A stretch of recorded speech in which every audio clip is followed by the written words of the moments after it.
John Ronald Reuel Tolkien and John Henry Cardinal Newman, two of the most prominent names in 20th century and 19th century English literary history, and also as prominent 19th and 20th century English Catholics.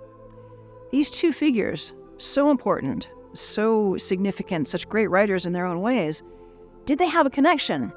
Yes, indeed they did.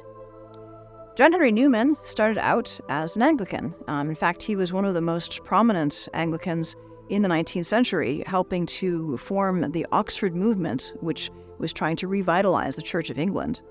But he made the news in a major way when he decided to become a Catholic. And then he went to Rome, he was ordained as a priest, and then he came back to England and founded the Birmingham Oratory, which is a name that should resonate with any fans of Tolkien who know a little bit about his history. And Newman also started the Oratory School, and one of the early students at the Oratory School was a young man named Francis Morgan, another name that will be familiar to those who know Tolkien's biography. Francis Morgan went on to himself be ordained a priest and become Father Francis Morgan, and he continued to work with Newman. In fact, he served as one of Newman's personal secretaries and knew the great man very well. And of course, Father Francis then became Tolkien's guardian, and indeed someone whom Tolkien called his second father. So we can see a kind of spiritual lineage. We can almost say that Tolkien is kind of the grandson on a spiritual level of Newman. Newman, his spiritual son, Father Francis, and then from Father Francis to Tolkien. And during Tolkien's adult life, he continued to have this Newman connection.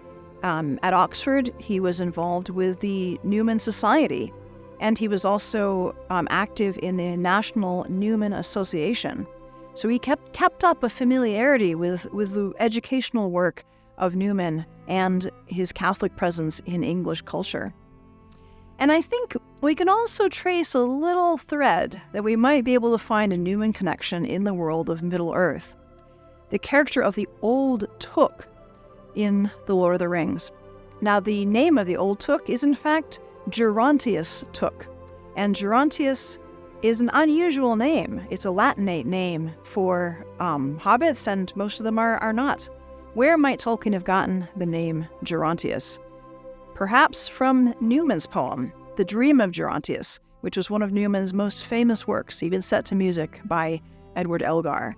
So there we have a spiritual lineage from Newman through Father Francis to Tolkien, and perhaps we also find a little bit of an echo in Middle-earth.